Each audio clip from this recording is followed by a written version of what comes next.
Asante sana mpenzi mtazamaji mheshimiwa wa mtandao wetu wa Mwakenya TV mahali popote ulipo, hujambo.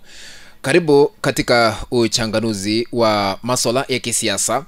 Kisha baadaye nitakuwa na changanua moja kwa moja. Aliyekuwa jaji mkuu humu nchini David Maraga ametuma habari ambayo ni ya kutisha Ikulu ya Kenya baada ya kukubali wito wa vijana humu nchini Gen Z.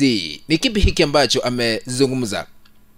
David Maraga alikuwa katika kaunti ya Migori, na alipokuwa anazungumzia vyombo vya habari aliweza kutingisha taifa kwa kusema ya kwamba yu tayari. Je, David Maraga akifaulu kuchaguliwa kuwa rais 2027 ataleta suluhu humu nchini katika uongozi? Utaniandikia katika sehemu ya maoni. Kabla nizame kwa undani, kuna kanda ya David Maraga naomba kuiweka hewani tuisikize, kisha baadaye nikirudi nitakuwa na changanua moja kwa moja. Na ninaomba msamaha kwa sababu nimeleta hii kanda kwa njia ya audio kwa sababu sijafika kwa studio, lakini nikifika nitakuwa naonekana kwa picha. Naomba msamaha. Kabla niendelee, naomba kushukuru wote ambao mnatazama hii kanda mahali popote mlipo, na kuomba tu ukaweze kutupea a like, ukipenda a thumbs up katika kanda hii. Na ikiwa unatazama kwa mara ya kwanza ama umekuwa ukitazama lakini bado hauja subscribe katika channel yetu ya Mwakenya TV, kuna kitufe hapa chini kimeandikwa subscribe. Bonyeza hicho kitufe ili kuwa subscribed. Kando yake kuna kengele, bonyeza kengele ili kupata kanda zote pindi tu tunapozunguka katika mtandao huu wa Mwakenya TV, maana utakuwa unapokeza notification kufahamisha kwamba Mwakenya TV ameweka kanda mpya ambayo inastahili kutazamwa, na unaweza kuisambaza kwa group moja ama mbili katika mtandao wa WhatsApp. Karibu tuzidi kusonga mbele pamoja. Naomba kuiachilia sauti ya David Maraga hewani ili tuisikize, kisha baadaye nirudi nichanganue matamshi haya yanamaanisha nini haswa katika sekta ya siasa. Huyu hapa David Maraga. That request has been made. I am discussing with various stakeholders. You know, when it comes to elective position, whoever seeks that elective position understands that he can make a contribution.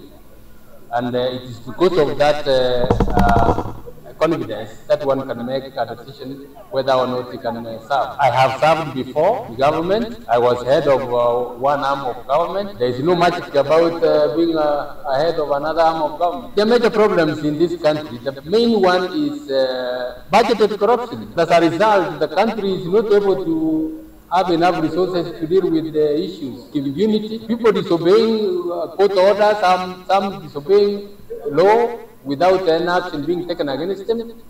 Those are the issues that need to be attended. I mean, the Shashi issue is a problem that is facing Kenyans. You know, sickness cannot wait. David Maraga amekubali wito wa vijana wa Gen Z kwamba kuwania kiti cha urais 2027. Amesema ya kwamba amekuwa akiserve katika afisi mbalimbali na hakuna shida kuserve akiwa head of state, lakini amesema atashughulikia mambo ya corruption, impunity na health. I want now to put this into perspective so that we can understand the sentiments made by former Chief Justice David Maraga. Matamshi haya yanamaanisha nini? Point number 1. The current government has failed in service delivery. Yani, vile mazungumzo yake yapo yanamaanisha kwamba serikali iliyopo imeshindwa haswa katika kutekeleza majukumu yake. Mbona nasema hivyo? Amezungumzia kwamba akiingia katika ikulu ya Kenya, jambo ambalo atashughulikia ni kuhakikisha kwamba ufisadi umefikishwa mwisho, liwe liwalo na liwe. Number 2, amesema akiingia ikulu atahakikisha kila Mkenya anafuata sheria.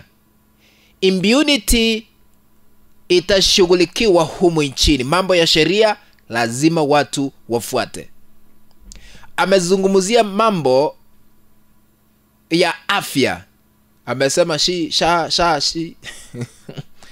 yaani akiingia afisini amesema hakuna vile ugonjwa unasubiri, akiingia ni kufix mara moja ili pima mpya ya afya ishughulikiwe na kuhakikisha kwamba wagonjwa wanapokea huduma za matibabu katika hospitali za kibinafsi na hospitali za umma. Namba 2, matamshi haya yanamaanisha nini? Kwa sababu amekuwa endorsed by Gen Z, he is ready to face Ruto 2027. Na ikiwa sasa atachaguliwa, itakuwa vema kwa Gen Z kwa sababu ndio wamependekeza jina lake. Hakuna vile anaweza sema atamaliza shughuli hizi ama changamoto, shida ambazo Wakenya wanapitia pasipo yeye kukaa katika ikulu ya Kenya. So kukubali kwake wito wa Gen Z, amekubali kumface Ruto 2027. Siasa huwa inabadilika kila wakati. But politics is all about interest. Ni kipi hiki naenda kufaidika nacho na kufanya kama kiongozi. David Maraga ni miongoni mwa majina ambayo yamependekezwa kuwania kiti cha urais. Niliona hata aliyekuwa waziri wa usalama wa ndani Dr. Fred Matiang'i ambaye amekuwa akiwakilishwa katika mikutano mbalimbali na seneta wa kaunti ya Kisii Momoima Onyonka. Lakini vile kunaonekana, niliona kuna madai kwamba Fred Matiang'i ataandamwa na kesi hapa na pale, huenda atamwachia David Maraga kuchukua wadhifa huo kutoka